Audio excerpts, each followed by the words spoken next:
जय हिंद साथियों, मैं कुश कुमार। आज बातचीत करने की सबसे अच्छा तरीका को जानेंगे। आप यह वीडियो अंत तक देखिए। मेरा पूर्ण विश्वास है कि आप बहुत कुछ सीखेंगे। जैसा हम सभी जानते हैं कि जब तक मनुष्य बोलता नहीं तब तक उसका गुण दोष मालूम नहीं हो पाता।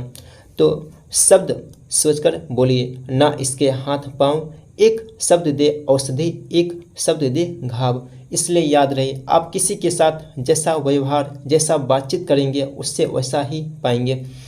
इस प्रकार हम कह सकते हैं कि अनेक प्रकार की शक्तियाँ जो वरदान की तरह ईश्वर ने मनुष्य को दी है, उनमें वाक शक्ति, वाणी या शब्द शक्ति अर्थात बोलने की शक्ति भी एक है। तभी तो मनुष्यों जो सुख दुख का अनुभव अपनी इंद्रियों अर्थात सेंस ऑर्गन्स के द्वारा करते हैं, उसे आसानी से बोल सकते हैं, व्यक्त कर सकते हैं। मेरे साथियों, बोलने या भाषण देने की सही तरीका के सहायता से क्या फ़ायदा होता है, इसे एक कहानी के द्वारा समझेंगे। तो कहानी को ध्यान से सुनते हैं। एक भाषण प्रतियोगिता यानी एक स्पीच कंपटीशन में एक व्यक्ति बोलना शुरू करता है।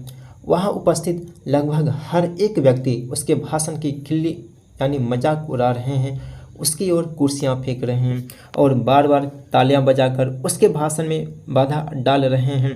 आखिर अपने भाषण को बीच में ही समाप्त कर उस व्यक्ति को यह कहना ही पड़ा, ठीक है, इस समय तो मैं बैठ ही जाता हूँ, लेकिन आप यह याद रखो कि वह दिन निश्चय ही आने वाला है जिस दिन आपको मुझे अच्छी तरह से सुनने के लिए मजबूर होना पड़ेगा। और वह दिन आ ही गया। उस व्यक्ति ने अपनी आवाज़, शब्दों, बातचीत करने की कला एवं भाषा को पर्याप्त अच्छी तरह से सुधारा, निखारा, संवारा और उसकी इसी वाणी ने उसे इंग्लैंड का सर्वाधिक सफल प्रधानमंत्री प्राइम मिनिस्टर बना दिया। जानते हैं वह कौन था? जी हाँ, मिस्टर बेंजामिन डिज़रायली। एक और दूसरा उदाहरण से समझते हैं। मानो एक सिंपल कपड़ा पहने एक श्रीमती है, उसकी वाणी और भाषा स्पष्ट है, ओजस्वी है, बोलने का अच्छा तरीका जानती है। दूसरी तरफ काफ़ी सजा समरा युवती है और उसकी भाषा बड़ी मुश्किल से सुनने और समझने लायक है। तो कह सकते हैं कि पहली श्रीमती इंटरव्यू में सफल होगी, उसकी महत्व वाणी और भाषा पर है। इसलिए आपका वाणी ही वह रथ या गाड़ी है जिस पर आपका सफल व्यक्तित्व निर्भर करता है, यात्रा करती है। अब आगे बढ़ते हैं। उससे पहले वन इम्पोर्टेंट टिप्स या पॉइंट। हाँ या ना में उत्तर मांगने पर केवल हाँ या ना में ही जवाब दीजिए। शायद मत लगाकर जवाब दीजिए। मतलब कि शायद लगा देने से आप भ्रम या बहलाने की कोशिश करते हैं। अब जानेंगे प्रभावशाली बातचीत के लिए ज़रूरी क्या है, क्या चीज़ या क्या योग्यताएं हमें होनी चाहिए। फर्स्ट पॉइंट, आप जिस विषय पर बोलना या बातचीत करना चाहते हैं उससे रिलेटेड शब्दों का ही चयन करें। दूसरा पॉइंट, चयनित शब्द आसान हो यानी कि ईजी टू अंडरस्टैंड होनी चाहिए। तीसरा पॉइंट, सही व्याकरण युक्त वाक्यों का निर्माण करके बोलें। चौथा पॉइंट, आप ज़्यादा अलंकृत भाषा का प्रयोग ना करें, मतलब कि सबकी समझ की भाषा ही बोलें।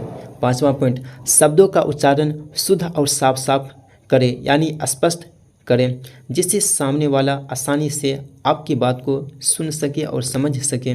छठा पॉइंट, जो कुछ कहे संक्षेप में कहें जिससे सुनने वाला बोर ना हो। और मालूम है, अंग्रेजी के एक महान विद्वान, महान कवि विलियम शेक्सपियर ने कहा है, संक्षेप बुद्धि की आत्मा है, यानी कि जो कुछ हमें कहना है उसे थोड़े में ही कहे। उसके आगे सुनिए।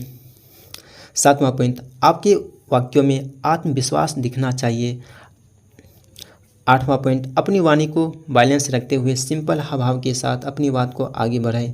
नौवां पॉइंट, आवाज़ में बनावटीपन का तनिक भी आभास ना होने दें। 10वां पॉइंट, प्रभावशाली बातचीत बिना तैयारी किए ना बोले और बोलना काफ़ी मुश्किल होता है, इसलिए पहले ही तैयारी कर लीजिएगा।